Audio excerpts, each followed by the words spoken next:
నమస్తే అండి. Iran Israel మీద చేస్తున్నటువంటి దాడి మామూలు దాడి అయితే కాదు.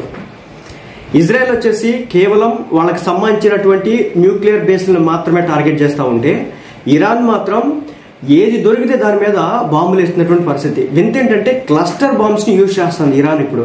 అవి మహా డేంజర్ అన్నమాట. ఎంత డేంజర్ అంటే అది కొన్ని దేశాలు దాదాపు 100కి పైగా దేశాలు ఈ క్లస్టర్ బాంబ్స్ని యూజ్ చేయకూడదని చెప్పేసి ఒక లేఖ మీద సంతకాలు కూడా చేసుకున్నటువంటి పరిస్థితి. అంత మహా డేంజర్ అన్నమాట. ఏంటి ఈ క్లస్టర్ బాంబులు మీకు బాగా అర్థమయ్యేది చెప్పాలంటే, బేసిక్గా మనం షార్ట్స్ పెడతాం కదా, షార్ట్స్ అంటించగానే అది ఏం చేస్తుంది, ఒక బాల్ లాంటిది పైకి వెళ్ళిపోయి అక్కడ స్ప్లిట్ అవుతూ ఉంటుంది, స్పార్క్స్ వస్తూ ఉంటాయి. సేమ్ అదే థీమ్తో ఇది వర్క్ అవుతుందని చెప్పొచ్చు. ఎలా అంటే ఈ మిసైల్ ఏదైతే ఉందో ఇది ఇక్కడ నుంచి దాదాపు 2000 కిలోమీటర్లు లేదా 1500 కిలోమీటర్ల డిస్టెన్స్లో ఉంటుంది ఇరాన్ నుంచి ఇజ్రాయెల్కి. అక్కడి నుంచి ఇరాన్లో ఈ మిసైల్ లాంచ్ చేస్తే అది అక్కడి నుంచి ఇజ్రాయెల్కి వెళ్ళిన తర్వాత అక్కడ ఏం చేస్తుందంటే ఒక 8 కిలోమీటర్లు గ్రౌండ్ నుంచి 8 కిలోమీటర్లు ఎత్తున్నప్పుడు ఆ మిసైల్ ఏదైతే ఉంటుందో, బేసిక్గా మిసైల్ అంటే కేవలం ఒకే బాంబు, అది పడితే ఆ ప్లేస్ పేలిపోద్ది. కానీ ఇది ఎలా కాదనమాట. అది 8 కిలోమీటర్ల డిస్టెన్స్ ఏది ఎక్కడ పడాల్సిన ప్లేస్కి వెళ్ళిన తర్వాత అది ఏం చేస్తుందంటే పేలుతుంది.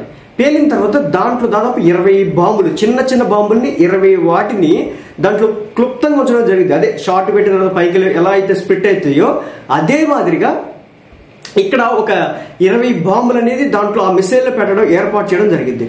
అవి ఏం చేస్తాయంటే ఆ గ్రౌండ్కి ఏదైతే ఒక 7 కిలోమీటర్లు 6 కిలోమీటర్ల డిస్టెన్స్ ఉంటాయో అవి అక్కడ స్ప్లిట్ అయిపోయి అక్కడ నుంచి ఆ 20 బాంబులు అనేది స్ప్లిట్ అయిపోతాయి అనమాట. స్ప్లిట్ అయిపోయి ఒక 8 కిలోమీటర్ల రేడియస్ ఏదైతే ఉంటుందో ఆ రేడియస్ మొత్తం కూడా అవి పడడం అయితే జరిగింది. అవి పడిన చోట ఒక భారీ విధ్వంసమే జరిగింది. అదేవిధంగా అవి కొన్ని అయితే పేలవన్నమాట.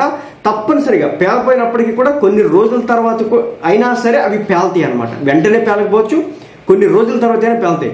అందుకోసం అని చెప్పేసి ఈ క్లస్టర్ బాంబ్స్ని యూజ్ చేయకూడదని చెప్పేసి ప్రపంచ దేశాలు బ్యాన్ చేయడం అయితే జరిగింది. కానీ ఇజ్రాయెల్ మీద వచ్చేసి ఇరాన్ వచ్చేసి ఈ క్లస్టర్ బాంబ్స్ని యూజ్ చేయడం జరుగుతుంది. సో నేను చెప్తున్నా కదా, ఈ క్లస్టర్ బాంబులు ఉత్పత్తి, నిల్వ, వాడకాన్ని నిషేధిస్తూ 2008లోనే అంతర్జాతీయ ఒప్పందం కుదిరింది. దీనిపై 111 దేశాలు 12 ఇతర సంస్థలు కూడా సంతకాలు చేసినాయి. అంటే ఈ బాంబుల్ని తయారు చేయకూడదు అని చెప్పేసి. అయితే ఇరాన్ మరియు ఇజ్రాయెల్ ఈ ఒప్పందంలో చేరలేదన్నమాట. అందుకోసం చెప్పేసి ఒకటి మీద ఒకడు క్లస్టర్ బాంబులు వేసుకున్నటువంటి పరిస్థితి. అంటే ఇజ్రాయెల్ ఇంకేయలేదు, ఇరాన్ మాత్రం క్లస్టర్ బాంబులు అయితే వేసేసింది.